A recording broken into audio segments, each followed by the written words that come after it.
LD and welcome. There's something else I wanted to do after finishing my Ultima Online Let's Play series and finishing the game. I showed you the Ultima Online cinematic trailer, and I also talked about Ultima Online and how much I played that game, what it meant to me, how I found out about it, and how I got into it. And so what I did is I downloaded the game Ultima Online.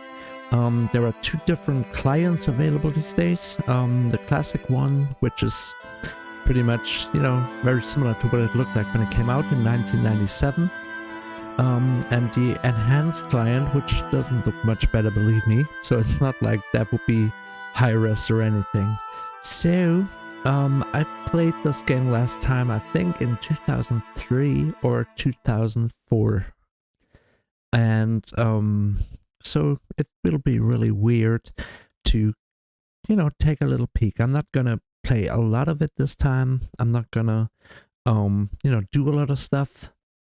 But I would like to show you what it was like and what it looks like these days. So you can play this for free. It used to be a subscription-based game, and you can still actually do a subscription. There are some limits that you have when you play the free version. I think that you cannot own a house and have certain other limitations when you play on a free account. But yeah. So I installed the classic client. The music that you heard in the beginning was a track called Stones, which is a classic Ultima Online song from way back in the day. And it was written by the guy that YOLO, the bard from the Ultima 1 game, and who also appears in the later games, talked about that. Him and his wife Gweno, so two persons from real life that the two characters in the game are based on, they wrote that tune, and it appears in several of the Ultima games. So we heard that. And now here I am in the character creation, and as you can see, it looks very much like 1997. These days you can pick different races. You can be an elf, for example, which doesn't look much better. And that is something that is, I don't know if it was like very much debated, but I remember reading that Richard Garriott wasn't happy with this.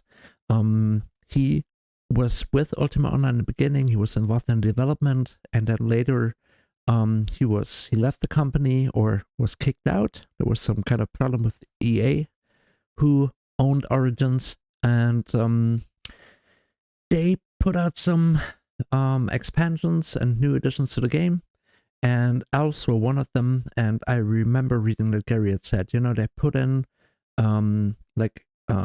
martial arts, because there are skills like ninjutsu and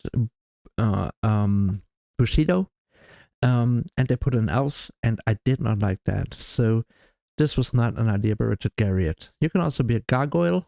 That was the most recent class that was added. But we're going to stick with human. That's what you were able to play back in the day. And this is a very basic thing you can do here. You can pick a few different hairdos. You can pick different facial hair. Let us this way. Let me see if I can with my name. Yeah. So the next part, and I'm sorry for, there are some language problems. Part of this is in English, part of this is in German for some reason. And you can pick like a pre-made character based on these classes: samurai, paladin, warrior, blacksmith, ninja, necromancer, mage.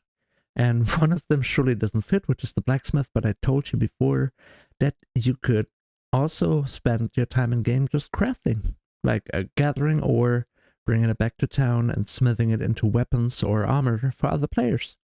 So that would be what a blacksmith does. And back then, a lot of us would have several different characters, like a main character who was like a mage or a warrior, and then we had a mule, that's what we call it, like a character just focused on gathering materials or crafting stuff. What we're going to do is we're going to pick the advanced one. So the thing is that you pick out your stats and you pick out your skills, and you can have, I don't know if it's still the same, but back then I think you could have 700 skill points max. So you could distribute 700 points into different skills.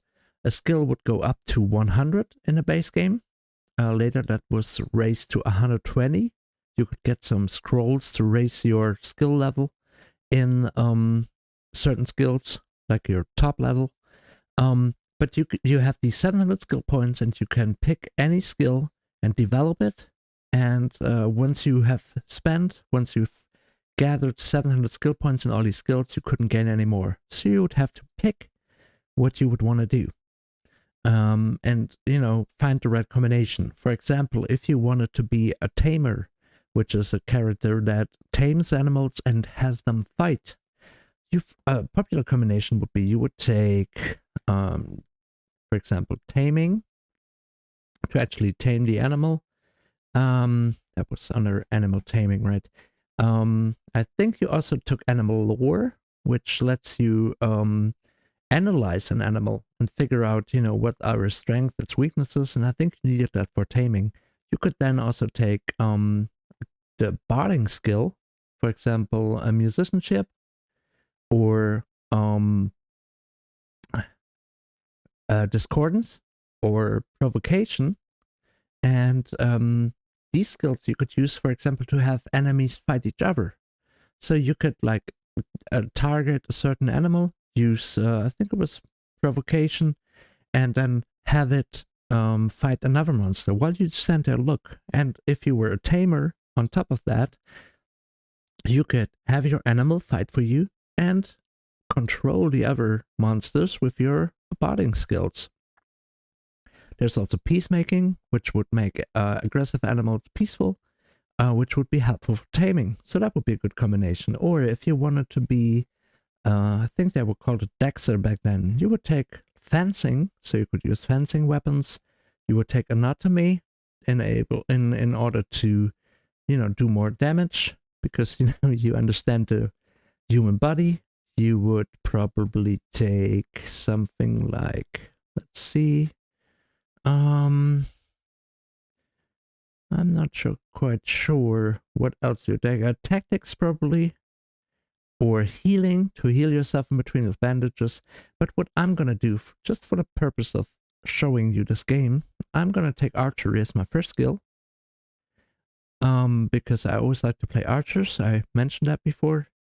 I'm also gonna take bowcraft and fletching, so I can craft my own arrows and bows, and I'm gonna take lumberjacking.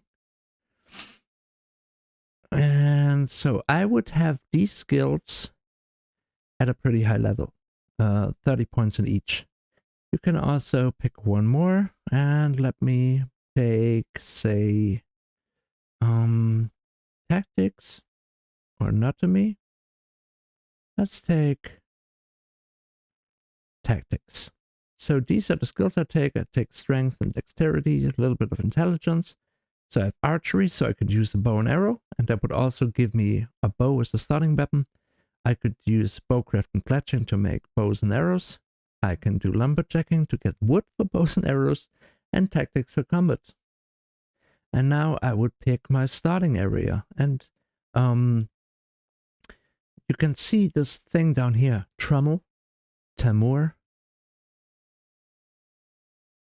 These are two starting areas you can take, and back then it was only one, and that was called Feluca or Feluca, and that was there was PvP enabled there. And later on, people complained about this, and there were some people really doing a lot of PvP and almost scaring away new players, so they made Trummel, and in Trummel there is no PvP allowed.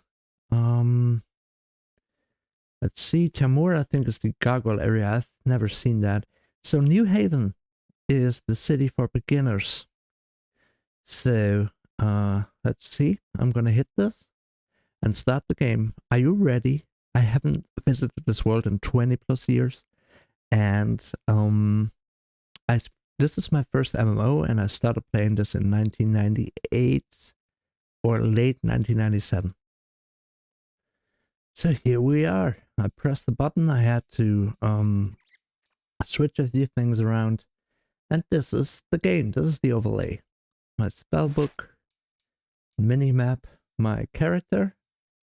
This is my inventory with stuff thrown in there. Example, here's my money, $1,000. Here's my fletching tools. There are some boards because I picked lumberjack in. Some feathers that I could use to make arrows. Arrows themselves, and I've got a bow in my hand. This is based, the starting equipment is based on the skills I take.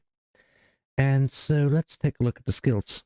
You can see, I've got miscellaneous skills. I've got combat skills, so they're like, you know, put into different categories.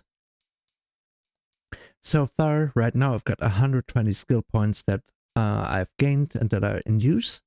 So I can earn another 580 skill points. And if I don't want to have skill points in certain skills, I can block them.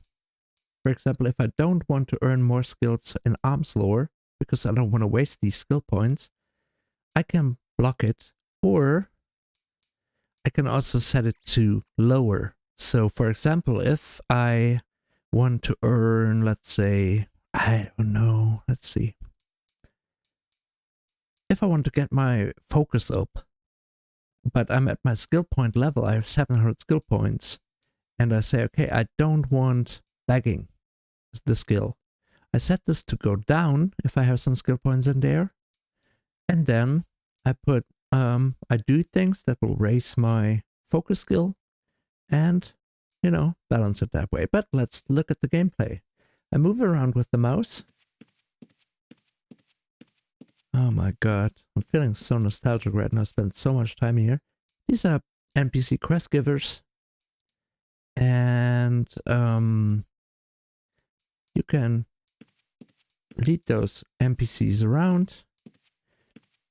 There are these buildings here. This is the starter town, as I said. For example, this is the bank.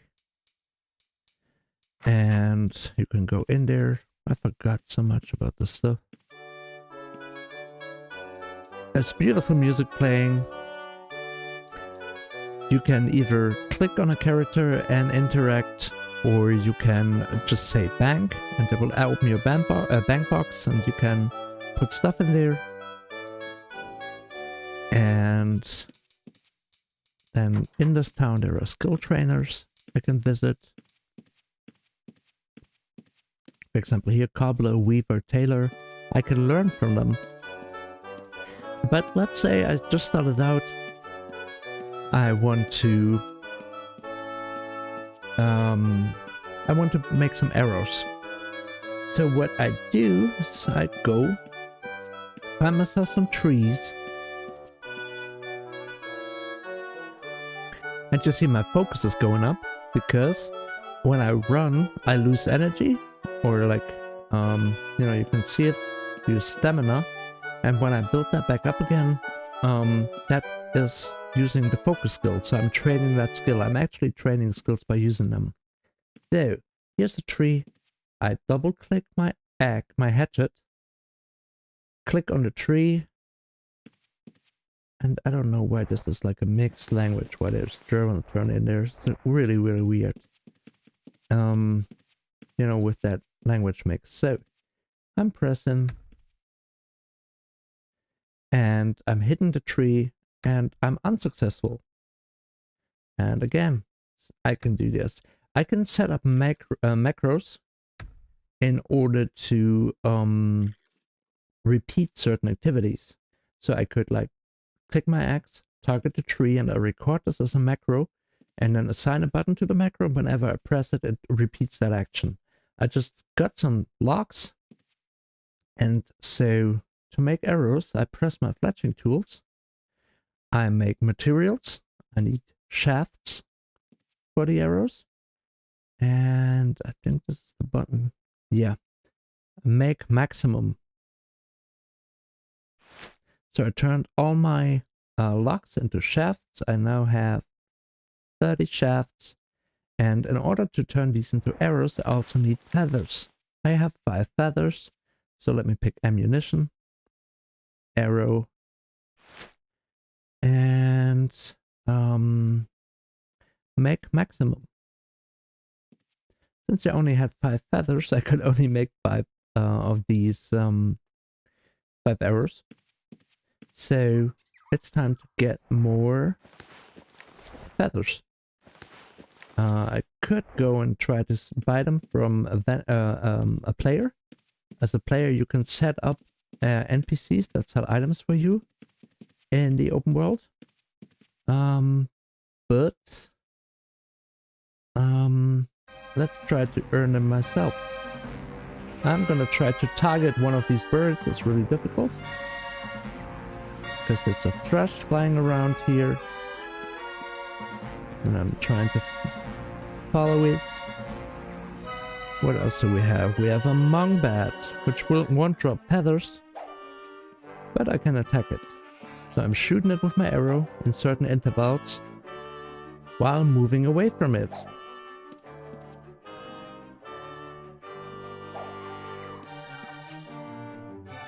He's following me. It damaged me.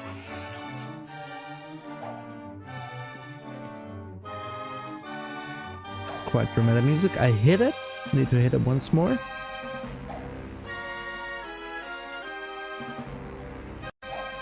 Nope, missed it. So I'm trying to run in between the shots. There we go. And you see that my focus skill is going up because I'm losing the stamina, and you know, my stamina is going up again, and that uses the focus skill, so I'm training that. So if I would find a bird here and could target it correctly, for example, there's an eagle. Can we target the eagle?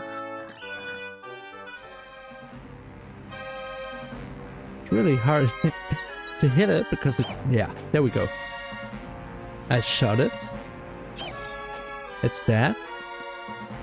And I have a knife, a dagger in my backpack.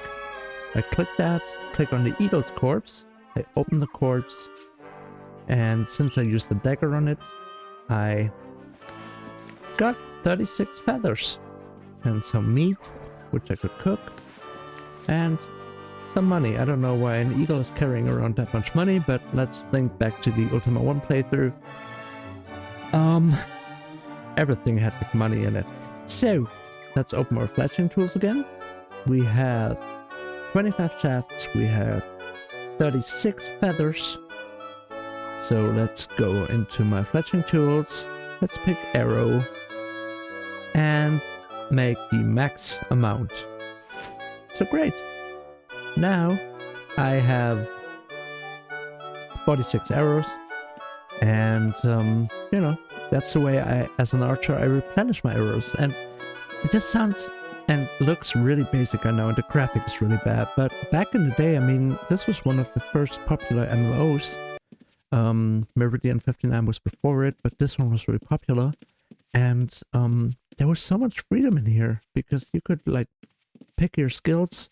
You could, of course, do stuff wrong and pick some skills that wouldn't go well together, but you could, like, decide what you want to build your character like, and, you know, you could spend your day farming equipment, selling it to other players, getting rich that way. You could craft, you could go on adventures.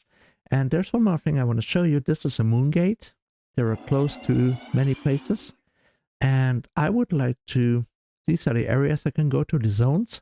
Takuno Island is the Asian style area, which was added in one expansion, when they also added Bushido and Ninjutsu. Ilshanar and Malice were added in Age of Virtues. Was it called that? Not quite sure. And Temur and Eodon were the Gargoyle places, I think.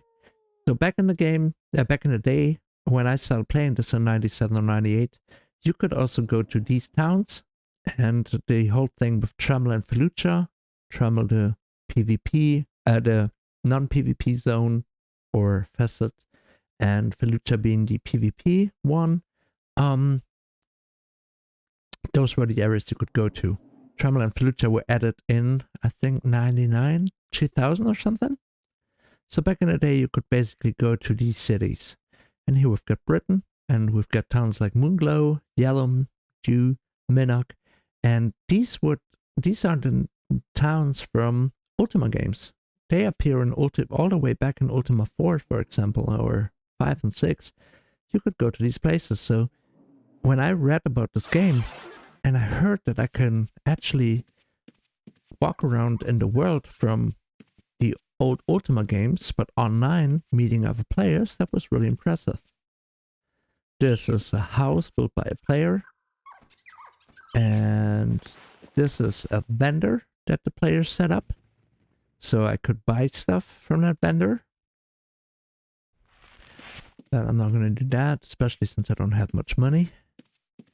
And it's amazing that I actually remember where to go from the Moon Gate to go into town. I'm being all nostalgic, and this game looks so dated, but, you know, it's really, really old. I mean, it's more than a quarter century old. So, let's see. Let's look at the signs to Britain. And this is the capital that we're going to now. This is also where the castle of Lord British is. And I can attack anything, but of course I will not be successful with, you know, attacking a dragon at my level and stuff. I need to build up a few more levels and weapon skills. And then I can try and take out harder and harder enemies. And I go down to dungeons. And I talked about this in the Ultima Let's Play. These dungeons had like some similar types of enemies, but also a variation on enemies. Like one dungeon was especially dragon-based, where there were mostly dragons in there. One had like, I don't know, more like ghosts and stuff, or zombies, I don't remember. And so you could pick out a dungeon and go in there with some friends and hunt there, go for better loot, go for money and stuff, or materials. So, yeah. Let us take a look around. We're now in Britain, in the main city. There's another moon gate. Weird. Here's the bank, which used to be the hotspot. Everyone would meet here. There's another player. Is that a player as well? No, that's a guard. That's an NPC. So let's go into the bank. You know, this is what it would look like. And I remember so many people standing at this bank at the, you know, back then when so many people were playing this, and standing on the roof, and, you know, people talking to each other and yelling, and people would get married in game and stuff.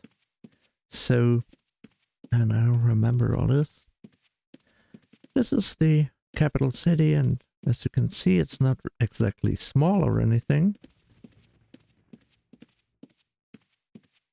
Let's see if I can find the castle still, after 20 years of not being in a game. You see all these traders, and for example, there's a carpenter, an architect, because you can build furniture. And for example, if I wanted to talk to this carpenter, I could go train carpentry, and he says, I'll teach you everything that I know for 328 gold. And if I would hand him 328 gold, he would teach me 32.8 skill. Up to 32.8 skill. And I could also give him less and stuff. So that was one way you could start building a skill with a trainer, but later you could only build skills by using them actually. So there's another player here. And yeah, we're walking along the edge of the town. I think this is the Adventurer Guild, or the music. Was this the Music Academy? And there's a bow, yeah? So let us try and see if he can teach me something. Because, where is my... There we go. Wilderness. Trade skills. Bowcraft. I've got 30.1 points. And I can ask him to train, and he says 17. So let's try to give him 17. Yes. And so he just taught me 1.7% skill. So I've got 31.8 out of 100% skill. I also can try to shoot at that, too close to it. And I can shoot at that. Let's do it again. And maybe I will eventually get some skill points, but I think the better way is to actually shoot at monsters. So let me pick up my arrows. There's the peaceful music again. I can't pick them up anymore. Lost them. Awesome. So yeah, that's what the game was like. I would like to show you maybe like a little trip to the dungeon, but I really don't remember where these were. I remember the one that was good for beginners was Covetous, and I think that was somewhere close to the Minnock Moongate, but I'm sure if I would try to find that now, I'd probably get lost. So that was my little trip back to Ultima Online. This is what the game looked like back then. You know, we didn't mind the graphics. It looked okay for 1997 or 1998. And all that choppy movement and the inconvenience, it didn't matter. You know, it was fun. You could like go on adventures and try to take on harder and harder enemies.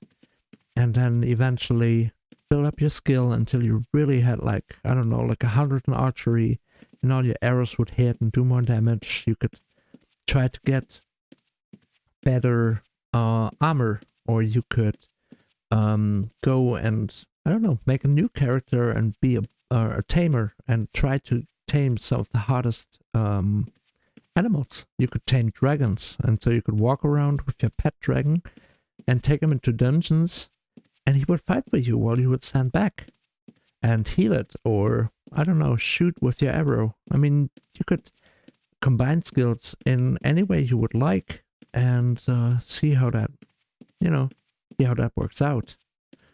And I think most of it, or the coolest part, was just, this was the first MMORPG, don't know if it was called that back then, that I played, and it was so exciting to explore all that and go deeper into dungeons with some friends or join a guild. I was in a guild full of archers. And yeah, just from the moment that I read in a magazine that you could actually go on adventures in the world of Ultima and visit all the cities that I knew from the other games, and hang out with other players, go on adventures with them, players from all over the world, I was really interested. And when I tried it out, you know, I fell in love with it and played this for many years. I forgot most of the stuff, like, you know, the macros, how to make them and stuff like that. But yeah, I'm actually trying to see whether I can find any kind of like an enemy out here. And maybe I can tell you about my first actual adventure in this game. After I installed it, I know I went to a mall. I was still living close to Atlanta, Georgia back then. Went to a mall, I got me a copy of the game, installed it, I made my account. Better follow the road here. Made my account, and then, you know, it took me a while to learn like some of the basic game mechanics and how to level skills. And I actually wanted to be a tamer. And so what I did is I trained taming on cats and dogs, because at first you cannot tame anything better than cats and dogs. And eventually your taming skill goes up, and then you actually have a chance to tame harder enemies, like wolves, for example. And so I practiced that for a while. Oh, there's an enemy. It's another Mongbat. I'm sorry, it's nothing more exciting than that. And I killed it! Woohoo! Very nice. So, back to my story. I trained my skill, and then I tamed a bear. And I was really proud, you know, running around my first tamed bear. And I was pretty strong, actually. And then I was traveling around, and I killed some small enemies, farmed up money to buy me some better armor. And then I was, you know, running around. Look, there's a grizzly bear. Shall we try to kill it? We can try. Nope. Not hitting it. And I don't have many arrows left.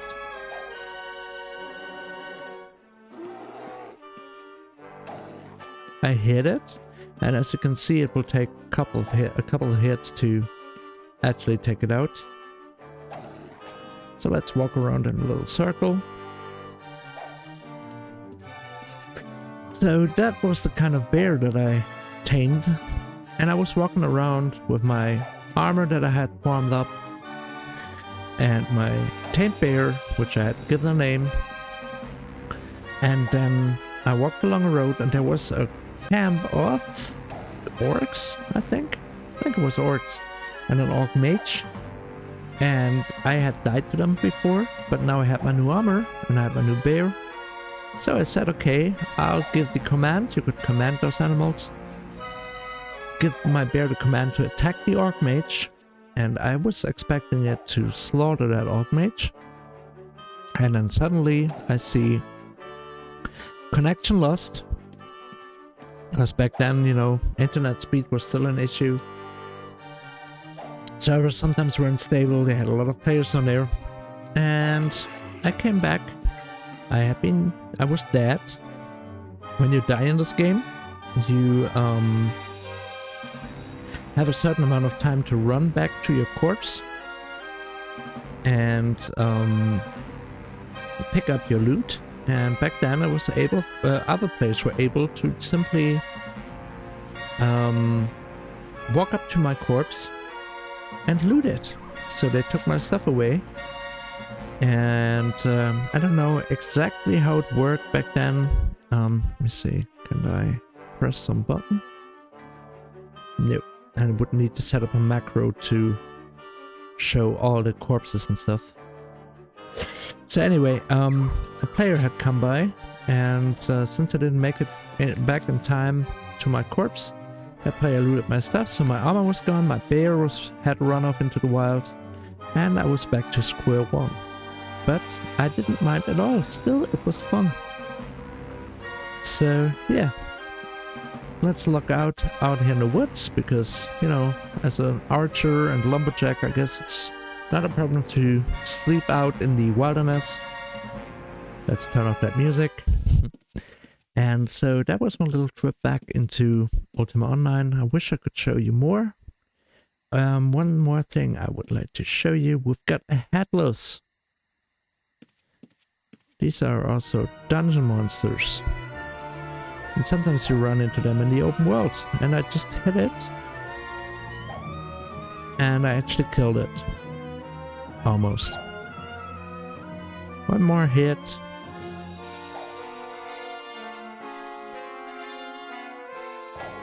And he's dead. So, if I wish to continue playing, I would now try to raise my skills. I would try to make a bunch of arrows, like 1,000 arrows or something, and then run around, kill monsters, explore, raise my skills until, you know, I was ready for some harder stuff. So that's Ultima Online.